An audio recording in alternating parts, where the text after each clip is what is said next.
মাতাল মদের দোকান চেনে, চাই সে পেচ্ছাপখানার পাশে হোক কিংবা যেটা বলে কলা বাগানের ভেতর হোক, মাতাল মদের দোকান চেনে। চেনে না? জোরে বলে। চরিত্রহীন পতিতালয় চেনে, কারণ যার নেশা যেমন তার নজর। জোরে বলে। এটা বাস্তব বলছি, এখন জলসায় যায় নাই। কি জি? যার নেশা যেমন তার নজর। জোরে বলে। তো জলসার নাম করে এসে ফুচকার দোকানে, বাদামের দোকানে, পানের দোকানে ঘরে যারা, ওরা কেমন বলে জাহান্নামী। যেমন কথা বোঝেন নাই বাবাজিরা, সোনারা, লালেরা? এটা জান্নাতের বাগান, ফেরেশতাদের সাথে বসার সুযোগ আল্লাহ করে ডাকছে। ফেরেশতারা দাঁড়িয়ে আছে, তোর নামটা আল্লাহর কাছে বলবে, প্রমাণ আসবে তো এখান থেকে। ওরা আয় বাবা, প্যান্ডেল ফাঁকা, আয়। কথা বোঝেন না? আমি যখন গাড়ি নিয়ে ঢুকছি, একজন আরেকজনকে নিয়ে একজনের সঙ্গে ঠেকিয়ে দিয়েছে। আমি আর বলবো না, বুঝলাম। ওরা দুজনা মুখে মুখ দিয়ে, আর ইনি অন্যদিকে মুখ করে বসে, তার মানে আমি দেখি নাই। আমার ড্রাইভার থাকতে পারে না, বলে ফেললে যে পীড়িত করবি তো বাগানের ভেতরে যা, রাস্তায় দাঁড়াস। এই মেয়েটা কত বড় হারামি যে ওকে নিয়ে গিয়ে ওর কাছে পৌঁছে দেওয়া, চুপ দাঁড়িয়ে আছে। ফেরেশতা এরকম আশ্চর্য কেলেঙ্কারি। এখানে নুরানি মাহফিল চলছে, ফেরেশতাদের মজলিস চলছে, আর ঘর থেকে বলেছে স্বামীর কাছে জলসা যাচ্ছে, ওই জলসা। এই জন্য কমিটির ছেলেদের কাছে অনুরোধ করে বলবো, যাবার সময় যদি আমাদের পায়ে ধরে বলো তো পায়ে ধরে বলবো, আগামীতে জলসা দিনের বেলা দিবি, আর দোকানওয়ালাকে বলবি ঢুকলে মাল পাবি না, খালি হাতে বাড়ি যাবি। তাহলে কোনো দোকানদার বসবে না, আর এই খদ্দের ওখানে না থাকলে বাঁশ আর না বাজবে। যদি বলে বাঁশি, এই করতে তো জলসায় আসি। সারা বছর তো সুযোগ পায় নাই। এখন যেই জলসার ডেট হয়েছে, আজ কত তারিখ? এই কত তারিখ আজকে? বলে আজকে 16, তোর এখনো টাইম হলো না, কখন হবে বলো? বলছে 16। চলো।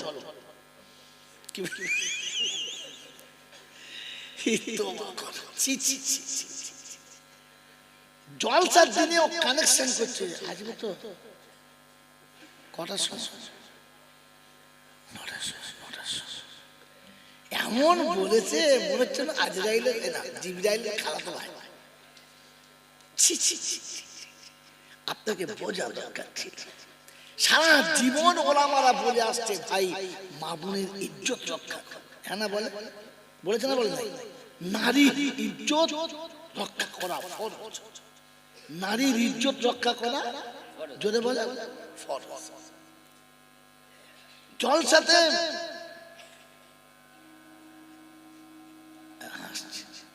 তার মানে মাল দাগি মাল আগে থেকে সব জানে।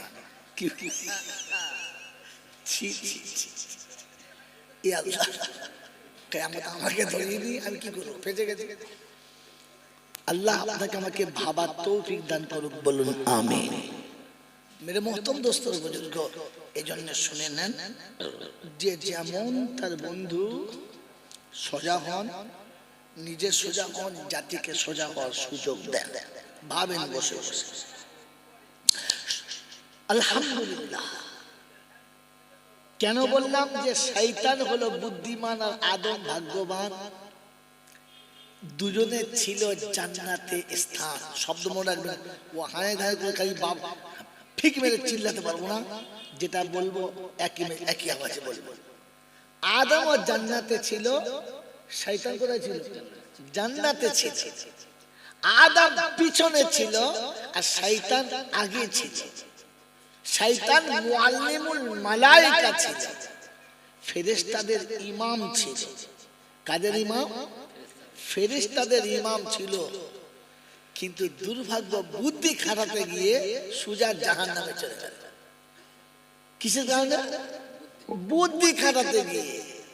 আল্লাহ পাকের হুকুম হলো আপনার মেনে নেওয়া দরকার ছিল, ও মানা বাদ দিয়ে বলছে কি আমি বুঝি না নাকি? বললি হবে? বললি হবে? তো আল্লাহ বলো মানে আমার উপরে টপকাতে চাচ্ছ? ইন্নাকা রাজিম, অভিশপ্ত, দূর হয়ে যা। আমার উপরে বুদ্ধি খাটাচ্ছিস, কথা বোঝেন নাই? তো অভিশপ্ত হয়েছে কে? শয়তান। বলে মানুষ হয়েছে? হ্যাঁ হয়েছে। আল্লাহর নবী সাল্লাল্লাহু তাআলা আলাইহি ওয়াসাল্লাম উম্মতের নাজাতের জন্য যখন কোনো কথা বলতেন, আর মানুষ যখন তার কথা শুনে চুম্বকের সঙ্গে লোহা যেমন জড়িয়ে যেত, আবু জেহেল কথাগুলো শুনতো দোকানে বসে, ঘরে বসে, লোকের বারান্দায় বসে, আর শোনার পরে বলতো এই শোন শোন শোন। বলে কি? বলে ইয়েতিমের বাচ্চা, ভিখিরির বাচ্চা, নিরক্ষর মূর্খ, ওই মুহাম্মদ যা বলবে তাই শুনতে হবে? কেন আমি কি বুঝি না? আমি কি লেখাপড়া শিখি নাই? মক্কায় আমাকে লোকে জ্ঞানীর পিতা বলে, আমি সাহিত্য সম্রাট। ও তো নিরক্ষর মুহাম্মদ, কি জানে? কি জানে? এই মুহাম্মাদের কথা শুনতেই হবে। আমি কি কথা বুঝি না? এটা কে বলতো? আবু জেহেল। আল্লাহ পাক বলে ও আমার রাসূল যেটা বলে ওটা রাসূলের কথা না, কথাটা কার? জোরে বল। আল্লাহ। রাসূলের কথাগুলো আল্লাহ, আর আল্লাহর কথা শুনে তুমি বুদ্ধি খাটাচ্ছ। ইন্নাকা রাজিম। কিয়ামত পর্যন্ত আবু জেহেল কেউ ভুল করে কোনো কুত্তার নাম রাখবে না, রাখে? কারণ আবু জেহেল হচ্ছে অভিশপ্ত। আল্লাহ পাক এমন অভিশপ্ত করেছে যে কিয়ামত পর্যন্ত কেউ তার বাচ্চাকে ভুল করে আবু জেহেল নাম রাখবে না। কারণ বুদ্ধি খাটিয়েছে। কি বলেছে? মৌলবীরা বলতে শুনতে হবে নাকি? আমরা কি বুঝি না নাকি? হ্যাঁ না বলে। এই শব্দ কে বলতো? জোরে কে বলতো? আবু জেহেল। আজকে যদি আলেম ওলামারা সত্য কথা বললে, যে মানুষগুলো দাড়ি চেঁচে পেচ্ছাপ করে লুঙ্গিতে মোছে, ভালো করে জীবনে মসজিদে আসে না, মা বাপের ভাত দেয় না, দুপাতার দুটো ছেঁড়া ডিগ্রি, ছেঁড়া ডিগ্রি নিয়ে বলে কি জানেন? আরে বলবে কি, বলবে কি মোটর কথা শুনে? এখন হালাত, পরিস্থিতি, অবস্থা, সিচুয়েশন কি চলছে ওরা জানে? বললি হবে? এইরকম কথা যারা বলে জানবেন এটা আবু জেহেলের গোষ্ঠী হবে, অন্য কোন গোষ্ঠী না। কিসের গোষ্ঠী? এরপরে আমার আর দাওয়াত দেবে? শালা চাঁদা চাইতে গেলে তাকে শুধু পেয়ে দিবে। আমাদের তুমি আবু জেহেলের গোষ্ঠী, মরার সময় তোমার কলমা নসিব হবে কিনা এটা কোন মৌলবি বলতে পারবে না। একজন আলেমের কথাকে অস্বীকার করা মানে রাসূল যতগুলো কথা বলেছে আল্লাহর কাছ থেকে নিয়ে বলেছে। রাসূল উম্মতের জন্য যত কথা বলেছে আল্লাহর কাছ থেকে নিয়ে বলেছে। খোদার কসম বলছি, ওলামারা যতগুলো কথা বলে তা কোরআন হাদিস থেকে নিয়ে বলেছে।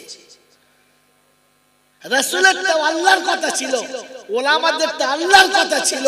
তিনি ডাইরেক্ট বলেছেন, এরা ইনডাইরেক্ট বলেছে। তিনি খোদা থেকে নিয়েছেন, ইনি কিতাব থেকে নিয়েছেন। দুজনে তুই একটাই কথা বলেছে, অন্যটা না। আপনি আলেমের উপরে টর্চার করলেন, নবীর উপরে টর্চার করেছেন। আর নবীর উপরে টর্চার করলে ঈমান নিয়ে যাবেন না বেঈমান হয়ে যাবেন, এটা কেউ বলতে পারবে না। কথা মনে থাকবে ইনশাআল্লাহ। এই জন্য কোনো কথা বলার আগে এনাকে আমি চিনি না, ইনি এখানকার ইমাম? ইমাম নয়। কি করেন? কি করেন? আলহামদুলিল্লাহ, আর ভালো কাজ, বড় কাজ, বিরাট মারাত্মক কাজ। আরে আম্বিয়াদের কাজ হলো দাওয়াতের কাজ। কথা বলে না? তো মেরে মোহতরম দোস্ত, বুজুর্গ, আল্লাহ ওয়ালা ভাইরা, আপনি জানেন কিয়ামতের ময়দানে একদল মানুষকে আল্লাহ নবীর সাথে দাঁড় করাবে। কাদের সাথে? জোরে বলে। নবীদের সাথে দাঁড় করাবে। উম্মতে মুহাম্মাদীর একদল মানুষকে কিয়ামতে নবীদের সাথে দাঁড় করাবে। উম্মতের একদল মানুষকে আল্লাহ রাসূলদের সাথে দাঁড় করাবে। জানেন? জানেন? হ্যাঁ না বলে? জানেন না। আর আপনাদের দেশের মৌলবীরা আপনাদের কোনদিন বলেও না। কারণ একটা আছে, এই কারণটা বলে আমি দেশের ওলামাদের আর ইহানাত করতে চাচ্ছি না। মেরে মতন দোস্ত বুজুর্গ, কিয়ামতের ময়দান হবে আর এইরকম একটা মঞ্চ হবে। আল্লাহ পাক বলেন ফাসিরু ফিল আরদি সুম্মা দুরু কাইফা কানা আকিবাতুল মুকাদ্দিমিন। পৃথিবীতে ভালো করে ভ্রমণ করো, ফির চিন্তা ফিকির করো, আমার সব কথা তোমরা তোমাদের চোখের সামনে পেয়ে যাবে। হাসরের ময়দানে যখন সব বসবে, জাজেস থাকবেন কে? আল্লাহ। আর সাই থেকে থাকবেন মুহাম্মাদুর রাসূলুল্লাহ। কথা বুঝে আসছে? ওই সময় সমস্ত উম্মত বা আল্লাহর বান্দা থাকবে। তো আল্লাহ পাক সেদিন প্রত্যেকটি নবীকে জিজ্ঞাসা করবে, তুমি কি তোমার দায়িত্ব আদায় করেছো? তোমার জাতিকে দাওয়াত দিয়েছো, কলেমার দাওয়াত দিয়েছো?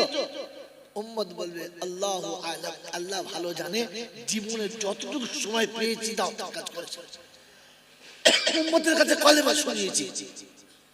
তো সেদিন উম্মত দেখবে যদি এখানে মেনে নিই তাহলে আমাদের বিপদ। তো একসঙ্গে উম্মত দল বেঁধে বলবেন না, আল্লাহ মিছে কথা বলছেন। তো ফরিয়াদ করছে একজনা, বিপক্ষে গেছে গোটা জাতি। কারটা বিশ্বাস হবে? একটা না সবার? সবার। তো আল্লাহ জিজ্ঞাসা করবে কি ব্যাপার, তুমি বলছো দাওয়াতের কাজ করেছি আর এরা বলছে না করে নাই, সবাই তোমার বিপক্ষে। বলে আল্লাহ আমি করেছি। তোমার সাক্ষী কে? তোমার সাক্ষী কে? তো সেদিন নবীরা বলবে আল্লাহ তোমার থেকে বড় আর সাক্ষীদাতাকে? তুমি সব দেখেছো, রাত দিনের মালিক তুমি।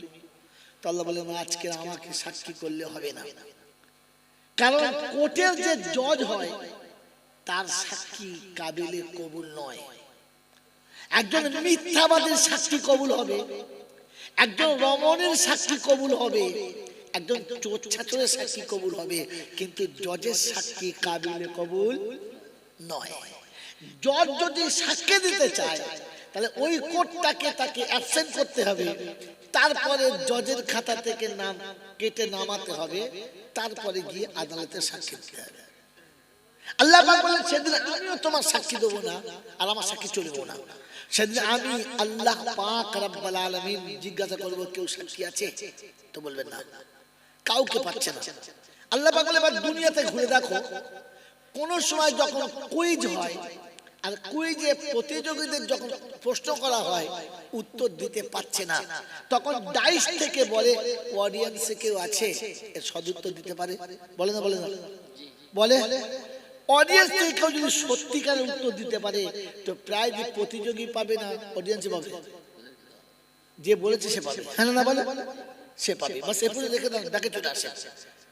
মেরে মোহতরম দোস্ত বুজুর্গ আল্লাহ ওয়ালা ভাইরা, জ্ঞানীজনরা, সুধী মানুষেরা, আল্লাহ পাক সেদিন সমস্ত আম্বিয়াদেরকে যখন এক জায়গায় বসিয়ে উত্তর পাচ্ছে না, তো তখন জিজ্ঞাসা করে অডিয়েন্সে কেউ আছে আমার নবীরা যে সত্য দাওয়াত দিয়েছে কেউ বলতে পারে? তো সেদিন উম্মতে মুহাম্মাদীর দায়ীরা বলবে লাব্বাইক ইয়া আল্লাহ, লাব্বাইক ইয়া রাব্বি, লাব্বাইক, আমরা সাক্ষী দেব, আমরা সাক্ষী দেব। তো সেদিন সমস্ত নবীর উম্মতেরা অট্টহাসি হাজিবার বলবে আল্লাহ পাগলের প্রলাপ শোনেন। সাক্ষী দেওয়ার জন্য তিনটে শর্ত, ভাব বুঝবেন। সাক্ষী দেওয়ার জন্য কটা শর্ত? তিনটে। নাম্বার 1, তাকে আকিল হতে হবে, মানে সুস্থ মস্তিষ্ক হতে হবে, পাগল হলে হবে না। নাম্বার 2, তাকে বালিগ হতে হবে, নাবালক হলে হবে না। আর নাম্বার 3, যে মুহূর্তে অন্যায় বা যে মুহূর্তে ওই কর্মকাণ্ড চলছিল তাকে সেখানে স্বয়ং প্রেজেন্ট থাকতে হবে। হ্যাঁ না না জোরে বলে। ঘটনা বারাসাতে হলো, আমি বর্ধমানের লোক সাক্ষী দিলাম, লোকে বলবে শালাকে তুই আলাদা পেতো, আমরা এখানে ঘরের পাশে বাড়ি, আমরা তুই ভাই দেখেছিস আমার মার ফসকাবে। আমি বর্ধমান থেকে কি করে দেখবে, পাশের বাড়ির লোক দেখে দেখে। তো সাক্ষী দেওয়ার জন্য ঝগড়ার সময় সামনে থাকতে হবে। কথা বুঝে আসছে? আল্লাহকে বলবে আল্লাহ এদের কি মাথায় পাগল, বলছে ওদের বাপ 14 গোষ্ঠীর জন্মের কয়েকশো বছর আগে আমরা এসেছি, আমাদের কয়েকশো বছর পরে ওর বাপ 14 গোষ্ঠীর জন্ম হয়েছে, ওরা তো তারপরে হয়েছে, ওরা কি সাক্ষী দেবে? তাহলে বলে হ্যাঁ এটাও তো ঠিক, তোমরা ভাই সাক্ষী দেবে কি করে? তোমাদের ঘটনা দেখো না, এসে জামানা পাও নাই? বলে হ্যাঁ পাই নাই। তারপরে সাক্ষী বললে হ্যাঁ দলিল দাও। তো সেদিন উম্মতে মুহাম্মাদি বলবে আল্লাহ আনতা হক, আপনি কি সত্য? প্রশ্ন কেমন দেখুন, উম্মতে মুহাম্মাদি বলবে আল্লাহ আপনি সত্য? বলে হ্যাঁ। আনতা নবী হক, আপনার নবী কি সত্য? বলে হ্যাঁ। ওয়া কালামুকা হক, আপনার কালাম সত্য? তো আল্লাহ বলে হ্যাঁ। আমি সত্য, আমার নবী সত্য, আমার কালাম সত্য। তো তখন উম্মতে মুহাম্মাদি বলবেন যে আমরা সাক্ষী দিচ্ছি আমরাও সত্য। লিমাযা, কিভাবে কিভাবে সাক্ষী দেবে? তো সেদিন বলবে আপনার কালামে পেয়েছি, আপনার নবীর কাছে শুনেছি, প্রত্যেকটি নবী উম্মতের কাছে দাওয়াত দিতে দিতে মৃত্যুর দোরগোড়ায় চলে গেছে, নবীকে উম্মত মেরে শেষ করে দিয়েছে, তবু নবী উম্মতের জন্য দাওয়াত ধরে গেছে, ছেড়ে যান নাই। এটা আপনার নবী বলেছে। যদি কোরআন সত্য হয়, তোমার নবী সত্য হয়, আর তুমি সত্যি সত্য হও, তো তাহলে যেটা আমরা বলছি এটাও সত্য। আল্লাহ বলবে সাদাক্তা আব্দি, আমার বান্দা সত্য বলেছে। আর সেদিন আল্লাহ পাক বলবেন তোমাদের সাক্ষী দেওয়ার কারণে আমি আল্লাহ নবীদেরকে বিপদমুক্ত করলাম, জান্নাতের পারমিশন দিলাম। আছে কোথায়? দ্বিতীয় পারায় সূরা বাকারাতে কোরআন শোনাচ্ছে ওয়া কাযালিকা জাআলনাকুম উম্মাতান ওয়াসাতান লিতাকুনু শুহাদা আলান নাস ওয়া ইয়াকুনার রাসূলু আলাইকুম শাহীদা। দ্বিতীয় পারায় সূরা বাকারাতে আল্লাহ পাক শুনিয়ে দিয়েছেন ওয়া কাযালিকা জাআলনাকুম উম্মাতান ওয়াসাতান লিতাকুনু শুহাদা আলান নাস। হাসুরের যখন বিচারের মাঠ হবে, আম্বিয়ারা যখন বিচারালয়ের সামনে হবে, সাক্ষীদাতা সেদিন উম্মতে মুহাম্মাদি হবে। ওই মুসলমানের সন্তানেরা ওই দিন আল্লাহ পাক নবীদের জান্নাতের পারমিশন দেবে। প্রত্যেকটি আম্বিয়া সেদিন বলবে রব্বানা, যাদের সাক্ষী ছাড়া আমাদের জান্নাতে যাওয়ার পারমিশন পাচ্ছিলাম না, ওরা যতক্ষণ জান্নাতে যাবে না আমরা ততক্ষণ জান্নাতে জোরে বলেন যাব না। আল্লাহ পাক বলে ফেরেশতারা রে আম্বিয়াদের বলে দে, ওরা জান্নাতে যাবার সময় ওই উম্মতে মুহাম্মাদের হাতটা ধরে নেবে, আর নবীর সাথে এরা সেদিন একসাথে জান্নাতে যাওয়ার পারমিশন পাবে। উম্মতে মুহাম্মাদি নবীদের সঙ্গে জান্নাতে। তারিখ আরেকটু লম্বা রয়ে গেছে। ওই সময় উম্মতে মুহাম্মাদি বলবে রব্বানা আমরা কিন্তু এতে রাজি না। বলে ব্যাপারটা কি? নবীদের সাথে জান্নাতে যাচ্ছ, যাবে না কেন? রব্বানা যে নবী না থাকলে সত্যটা জানতে পারতাম না, যে নবী না থাকলে আমরা এই আজকের দিনেতে দাঁড়াতে পারতাম না। আমার নবী কি করে কেন করবে না? দেখো আর যে খাবে সে আপনি খেতে যাবে, তুমি ডাক্তার যা পালা পালা। বাবাজিরা, সোনারা, লালেরা, আমার জ্ঞানী জনেরা, সুধী মানুষেরা, উম্মতে মুহাম্মাদি শোনাবে যে নবী না থাকলে আমরা এটা জানতে পারতাম না, যে নবী না থাকলে আজকে দিনে দাঁড়ানোর ক্ষমতা পেতাম না। ওই নবী যতক্ষণ জান্নাতে যাবে না, আমরাও ততক্ষণ জান্নাতে যাব। জোরে বলেন না। আল্লাহ রাব্বুল আলামিন হাবিব এবারে ওপেন করো, ফিতে কাটো, আর দেরি করা যাবে না। ওই দিন জান্নাতের প্রথম ফিতেটা আমার নবী কাটবে, উম্মতে মুহাম্মাদি পিছনে হবে, আম্বিয়ারা তার পরে হবে। ওই দিনে নবীর আল্লাহর কাছে কেঁদে বলবে, রব্বানা, নবুয়ত না পেয়ে যদি উম্মতের জায়গাতে নামটা পেতাম, আমরা বড় ভাগ্যবান হতাম। আমাদের নবী হওয়ার থেকে উম্মত হলে বড় দাম হতো। খালি সারা জীবন শুনেছি আমরা ভাগ্যবান গো বাবা, কত নবীরা উম্মত হবে বলে আশা করেছিল, আমরা হয়েছি। তো জিজ্ঞাসা করে কোন নবী বিড়ি খেত? তুই শালা বিড়ি করে মাল তোর জন্য বলেছে? হ্যাঁ, কোন নবী এসার নামাজ কাজা করে সারা তাহাজ্জুদ পড়া বাদ দিয়ে ফ্রি ফায়ার খেলতো? হ্যাঁ, এখন তো রাতে চোরা চুরি করে না। চোর এখন বুঝে পেরে গেছে রাতে আর চুরি করা যাবে না, কারণ বুড়ো বুড়ি ঘুমোয় আর সব ছেলেরা তাহাজ্জুদ নামাজে দাঁড়ায়। কিরম করে মনোজন মোনাজাত করছে, মোবাইল হাতে ধরে কেউ দাঁড়িয়ে আছে, মনে হচ্ছে 3 তসবিহ ফাটিয়ে দিচ্ছে। লোকেরা সব নামাজ করেছে। আল্লাহ আল্লাহ আল্লাহ। তো সারা রাত ধরে খালি বসে তসবিহ করছে। আর এসে জলসা শুনেছে আর মোল সাহেব বলেছে, বাবারা উম্মতে মুহাম্মাদি হয়েছি বাবা, বড় ভাগ্যবান বাবা। করলে দিদি, হ্যাঁ কি সুবহানাল্লাহ বলে বলতে, তোকে বলতে কে বলেছে? এখনো পর্যন্ত ফজরের নামাজ জামাতের সঙ্গে পড়ো নাই, তোমার জন্য আল্লাহ নবীরা আফসোস করবে। উম্মতের দায়ী হতে হবে, দায়ী হতে হবে। দেখছো স্টিকার কেমন লাগিয়ে দিয়েছে দেখেছো?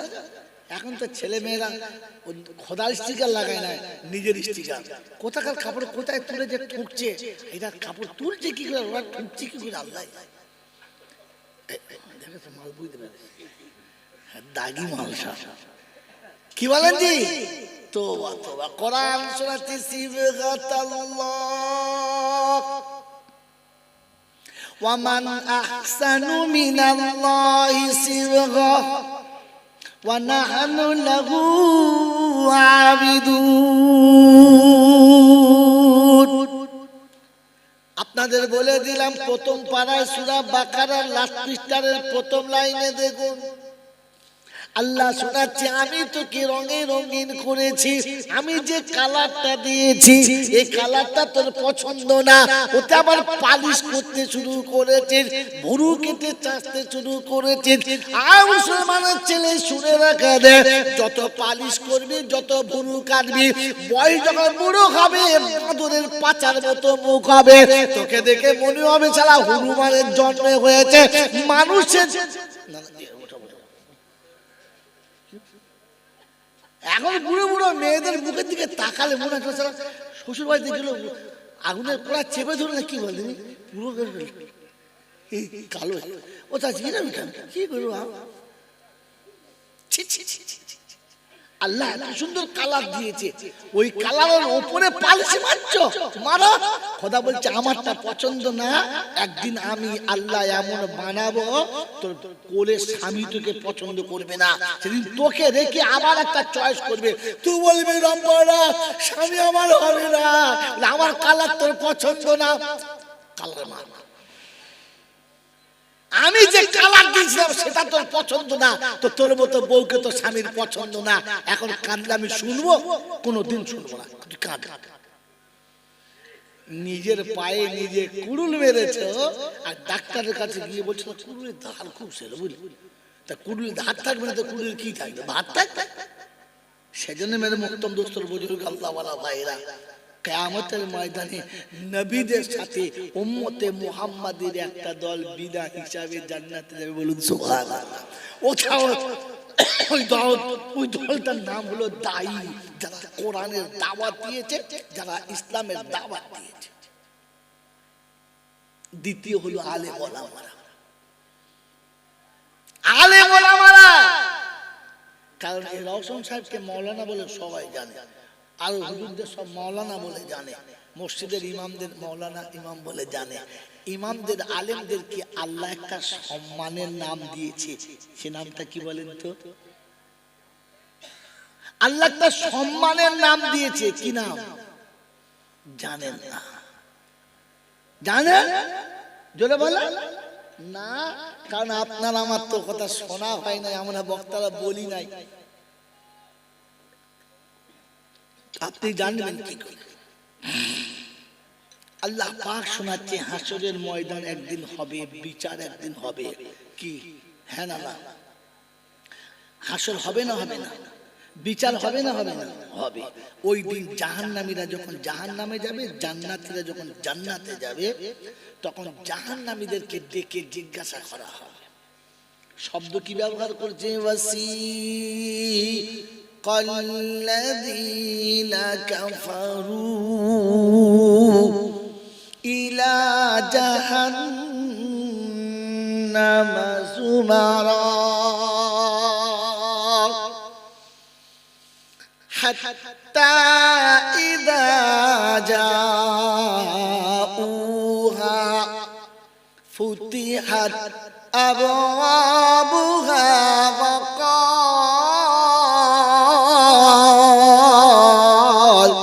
وقال لهم خزنتها ألم يأتكم رسل منكم يتلون عليكم آيات ربكم وينذرونكم لقاء يومكم هذا। কোরআন শরীফের পারা নাম্বার 24, সূরার নাম সূরা জুমার, আয়াত নাম্বার 70, 70 নম্বর আয়াতে বাদিকের খ্রিস্টানের শুরুতে আল্লাহ পাক শোনাচ্ছেন, ওয়াসিকাল্লাযীনা কাফারু ইলা জাহান্নামা যুমারা। নাফরমানদের যখন জাহান্নামের দিকে নিয়ে যাবে, জাহান্নামে যখন দরজার কাছে পৌঁছাবে, ওই সময় জাহান্নামের দরবারটাকে জিজ্ঞাসা করবে, আলাম ইয়াতিকুম রুসুলুম মিনকুম। এ মালিয়াকুলের যুবকেরা, আমার সোনামণি মায়েরা বোনেরা, তোদের কাছে কি রাসূল যায় নাই? তোদের কাছে কি কোনো রাসূল যায় নাই? সেদিন বলবে, রাব্বানা, তোর কসম করে বলছি, বাপের কসম করে বলছি, আল্লাহর বাবা এই জন্য বাবা আজে টেবিলে করতে গিয়ে, এটা জোশের শব্দ। কিসের শব্দ? জোশের শব্দ। কোথায় আছে ওটাও বার করে দিচ্ছি, শুনেন। আমি যে জোশে বলেছি, জোশটাও কোরআনে আছে, বার করে দিচ্ছি, দাঁড়ান। তো আল্লাহ পাক সেদিন বলে, কি ব্যাপার? কি ওই আল্লাহকে কসম করে বলছে, আল্লাহ সাত গোত্রের কসম খেয়ে বলছে, আল্লাহ মালিয়াকুলের রাসূল কোনোদিন আসে নাই। এসেছে, আমার বাপ দেখে নাই, দাদু দেখে নাই, 14 গোষ্ঠী দেখে নাই, দেখে নাই? বলে না। দেখে নাই? বলে না। বলে রাসূল চিনিস? বলে না। তো কোরআন শোনাচ্ছে, হুয়াল্লাযী বাআসা ফিল উম্মিয়িনা রাসূলাম মিনহুম ইয়াতলু আলাইহিম আয়াতিহি ওয়া ইউযাক্কিহিম ওয়া ইউআল্লিমুহুমুল কিতাবা ওয়াল হিকমা ওয়া ইন কানু মিন ক্বাবলু লাফি দালালিম মুবিন। কোরআন শরীফের পারা নাম্বার 28, সূরার নাম সূরা জুমা, আয়াত নাম্বার 2। রব্বুল জালাল বলছে, আমি আল্লাহ হুয়াল্লাযী, মানে আমি আল্লাহ, বাআসা ফিল উম্মিয়িনা রাসূলাম মিনহুম ইয়াতলু আলাইহিম আয়াতিহি মক্কাবাসীর কাছে বলেছে তোদের পরিচিত তোদের জানাশোনা তোদের পাশের বাড়ি সেই মানুষটাকে আমি আল্লাহ তার কাছে কোরআন দিয়ে বলেছি দাবি গো কোরআন শোনাবি এই কোরআন ওদের শোনাবি যত হেদায়েতের রাস্তা খুলবে তত কোরআন শোনাবি ওদের কাছে কোরআন শোনাবি ওদের একটু পবিত্র হতে বলবি কারণ আমি আল্লাহ পবিত্র হওয়ার জিম্মেদারি তোদের দিয়েছি রাসূলকে দিয়েছি তাই শোনাচ্ছি ইয়া আইয়ুহাল মুদ্দাত্তির কুম ফাআনদির ওয়া রাব্বাকা ফাকাব্বির ওয়া সিয়াবাকা ফাতাহির ও কামলিওয়ালা চাদরওয়ালা আর ঘুমালে হবে না উঠে পড়ো রবের নামে মোটি দেরি করবে না ওয়া রাব্বাকা ফাকাব্বির তোমার রব সবার বড় এটা ঘোষণা করো আর উম্মতকে পবিত্র করার জন্য তুমি আবার তৈরি করো না পাক আমার দরবারে চলবে জোরে বলেন না পাক আমার দরবারে চলবে জোরে বলেন কারণ আমি পাক আমার কালাম পাক আমার নবী পাক আমার ফেরেশতা পাক পাক যারা তারা জান্নাতে থাক না পাক জান্নাতে যাবে জোরে বলেন না পাক জান্নাতে যাবে জোরে বলেন না যারা সারা জীবন পেচ্ছাপ করে পানি নিতে পারলো না যারা বিবির কাছে রাত কাটিয়ে ফজরের আগে গোসল করলো না এই হারামিরা মরে গেলে দোয়া করবে মাওলানা বিরিয়ানি খেয়ে দোয়া করবে রব্বানা সালামনা আল্লাহ বলে হাড়িতে কোন জ্বলছে দেখেছিস বিরিয়ানি হাড়ি তলায় ওই রকম তোকে জ্বালা বলে বোকা কোথাকার কারণ না পাক জান্নাতে যেতে পারে না ও তো গোটা জীবন না পাক ছিল জান্নাতে যাওয়ার যোগ্য এবারে বলো কুলখানায় পেরোবি কিনা 40-এ কথা বোঝেন নাই এরা গোটা জীবন পাক না পাক বোঝে না তবে মরার পরে বোঝে 3 খানা খানা মরলে খানা 4 দিনে খানা 40-এ খানা পাড়ার লোকেরা বলবে যাবি যা না যাবি না যা এর পরে আর দিতে পারো বাংলা এই মালিয়া করে লোকেরা মনে মনে বলবে শালা কেন না যাবে এখানে বলে গেলাম বন্ধুরে কবরে তোমার জন্য আমি মার খেতে পারবো না তাই সত্য বলে দিলাম শোনাছে দিন জিজ্ঞাসা করবে ফেরেশতারা আলাম ইয়াতিকুম রুসুলুম মিনকুম আর বলে করে যুবকেরা আমার কোরআন তোদের কাছে কেউ শোনায় নাই আমার রাসূলের হাদিস কি শোনাই নাই বলে শুনিয়েছিল মাওলানা বলে ওটাই রাসূল বোকা চিনতে পারলি না আমি ওদের জন্য বলছি আল্লাহ ইয়াতিকুম রাসূলুম মিনকুম ইয়াতিলুনা আলাইকুম আয়াতি রাব্বিকুম আরব থেকে পাঠাই নাই আজম থেকে পাঠাই নাই মিশর থেকে পাঠাই নাই তোদের পাড়ার ছেলেকে আলেম করেছি তোদের পাড়ার ছেলেকে আলেম করেছি আমি আল্লাহ আমার কোরআন দিয়েছি নবীর হাদিস দিয়েছি তোরা মিনিস্টার করেছি ব্যারিস্টার করেছিস তোরা এমপি এমএলএ বানিয়েছিস আমি আল্লাহ আলেম বানিয়েছি রে